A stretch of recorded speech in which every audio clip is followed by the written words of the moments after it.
we may perceive you, the living. I speak to you in the name of God, who is Father, Son, and Holy Spirit. Amen.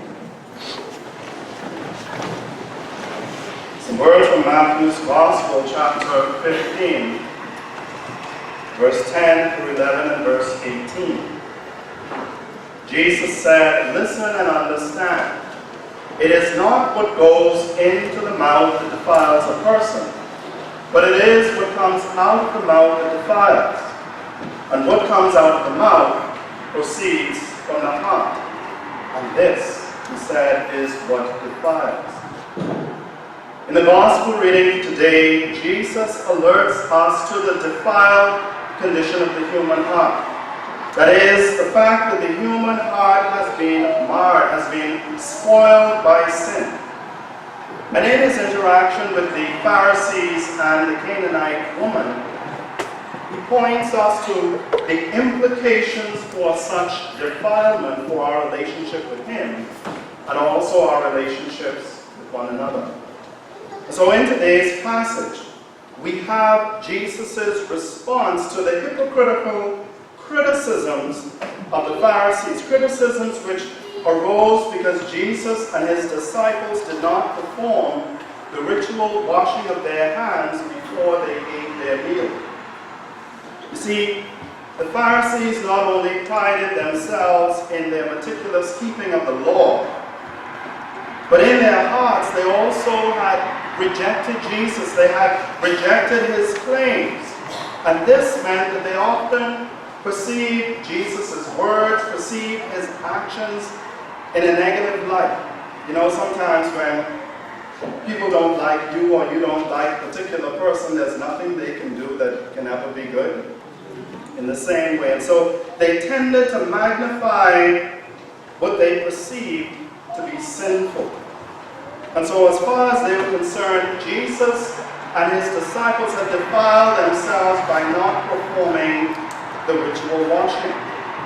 And so we are told that Jesus called the crowd to him and he taught them that human defilement is not a superficial matter, that it goes much deeper than what we put into our mouths. Indeed, it is a matter of the heart. So a consequence of the fall of humankind back in Genesis is that the quality of the human heart has been impaired or spoiled by sin. Our willful decision to turn away from God and to turn toward ourselves has affected our hearts. And the effect of this sin, turning toward ourselves and away from God, is that on our inner intentions and both our outward actions, the effect of this sin cannot long be concealed. It comes out. And so Jesus' teaching in this regard is worth paying very close attention to, my friends.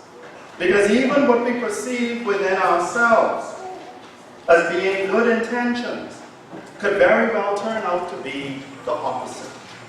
And this is often the root of the deep conflict and divisions, not only within ourselves, but also in our relationships with one another. Even when we think or intend to do good, it could very well be the opposite. And so in the second part of today's gospel, Jesus is approached and he is pounded by a Canaanite woman, that is, a Gentile, a non-believer, one who was considered an outcast and presumed to be defiled by virtue of her origins. And so she begs for Jesus' mercy in casting out this demon from her daughter. And Jesus says nothing to her at first. And his disciples beg him, "Jesus, send her away." And when Jesus finally does respond to her, he refers to her derogatorily as one of the dogs for whom the grace and salvation of God were never intended.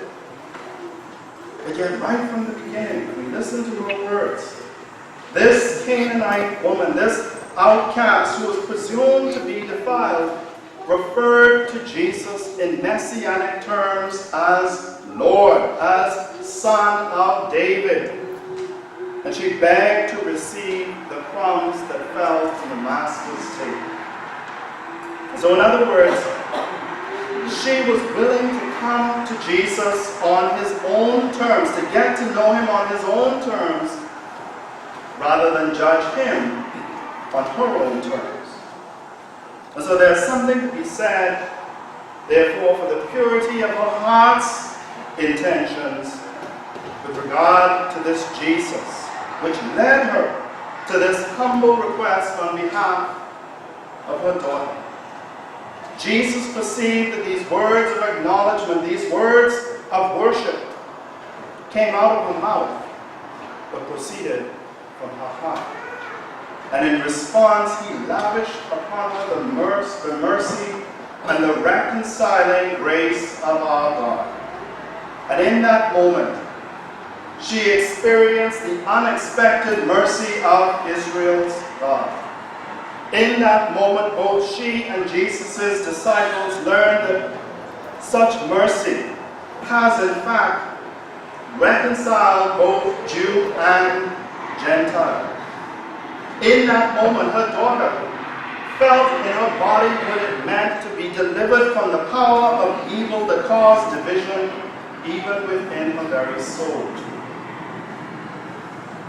My friends, the words which proceed from our lips are the fruit of the thoughts and attitudes which we allow to germinate within our hearts.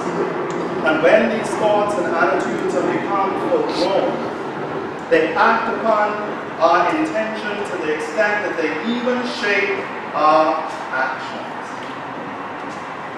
So even in a very general sense, the thoughts and attitudes which we harbor in our hearts become the determining factor for our actions and relationships with one another. That is how we treat one another. How we think about one another affects how we treat one another. And ultimately, they have an impact for the nature of our relationship with God. We perceive this truth in last week's Old Testament readings with Joseph and his brothers. You remember their evil thoughts and their evil attitudes led to their intention to kill him. They wanted to kill him. But ultimately it led to their act of selling him into slavery in Egypt. We perceive this truth from a different perspective in this week's reading with Joseph.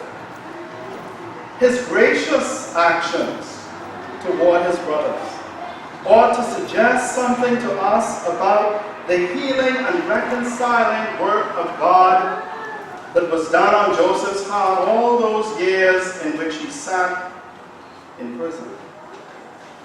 And of course, we perceive this truth again earlier when we contrasted the words and actions of the scribes and Pharisees compared to that of the Canaanite woman in their response to Jesus. What comes from the mouth proceeds from the heart. Say it with me. What comes from the proceeds from the heart. And so, of course, the truth of Jesus' teaching is not just seen in the past, but we see it also in the present. Consider for the moment the recent events with our neighbors to the south. I don't know how many of you have been watching the news about what has been happening in Charlottesville, Virginia. But consider also the kind of equivocating language coming from the top levels of the White House. The kinds of ambiguous and non-committal words being used perhaps to conceal the deeper truth about the racist thoughts and attitudes being harbored there. But think also about other present-day human conflicts around this world, for which the origins can often be traced back hundreds and even thousands of years to what? Defiled thoughts and attitudes which we have harbored in our hearts toward one another. Then we do what? Hand these on from generation to generation to generation. But think even closer to home. Think about ourselves. Think about the conflicts within the Anglican Church of Canada. Think about this church, the conflicts within this church. Perhaps even in your own family. How many of these conflicts, my friends, have proceeded from the defiled thoughts and attitudes which we have harbored in our hearts toward one another? Jesus wanted his disciples, both then and now, us, to understand that all these things, our evil thoughts, attitudes, words, intentions, actions, proceed from a sinful human heart. And that this has implications for our relationship with one another, but ultimately for our relationship with God. My friends, these things proceed from the heart and come out of our lips. And we only delude ourselves if we think that what we think in our hearts about God does not affect how we relate to one another. We only delude ourselves if we think that what we observe and think about human relationships does not affect how we think about God. In Jesus Christ, God has come among us in the flesh of our own humanity, in order that we might know what it means for a human being to be in right relationship with others, but also with God. In a world where the truth about God and how we ought to live in relationship with one another by extension is presumed to depend on culture, Jesus makes the startling, absolute claim. He says, "Well, I am the way and the truth and the life." He says, "No one comes to the Father except through me." And it is a claim that recognizes that the truth about God is both for all, but also made available to all, regardless of culture, regardless of ethnicity, regardless of gender. But it is a truth about God which is ultimately revealed in the person and work of Jesus Christ. This Jesus whom we proclaim, my friends, is God's own remedy for this defiled human heart. The fact of who he was and is, and not merely what he said and did, is essential for our understanding the nature of the Christian life in this world, and the way of life into which all humanity has been invited. You see, this God is not merely concerned with what we say and do outwardly. He is concerned with our hearts. He is concerned with who we are and are becoming inwardly. This is not a question of heart transplantation. This is a question of heart transformation. Through the prophet Ezekiel, God says what? "A new heart I will give you." He says, "A new spirit I will put within you. I will remove from your body the heart of stone and give you a heart of flesh." We cannot walk in the newness of life to which we are called without having first received the new heart which only God can give. I'll say that again. We cannot walk in the newness of life to which we are called unless we receive this new heart which only God can give. And indeed, God desires to transform our hardened and our inflexible hearts into hearts that are soft, hearts that are teachable, hearts that are ready to be shaped and molded by the Spirit of the living God. I don't know about you, but I want one of those. Yeah. I want one of those.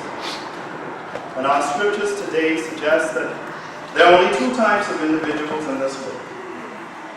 Those who come to the living God to receive this new heart, to have their thoughts and attitudes, intentions, words, deeds transformed, and those who do not. And so, my friends, it is my prayer that we may be counted among those who come willingly, and those who come continually, and those who come without prejudice to this God who gives us this new heart. I pray that we may experience God's transformation of our thoughts, of our attitudes, of our intentions, of our words, of all our actions, so that even when, for the sake of Christ, we are wronged, like Joseph was, or even when we are rejected, like Jesus was by the Pharisees, or even when we are ridiculed and looked down upon, as this Canaanite woman was, that we will continue to abound in the love and mercy of God, so that our lives lived among men, lived among all people, will reflect our distinctive new humanity which we are living in. So I pray that God may grant us the grace so that He may truly be the governing principle of our lives, even from our very hearts, that He may be the source of all we think, of all we intend, of all we do, of all we say, and of all that proceeds from our lives.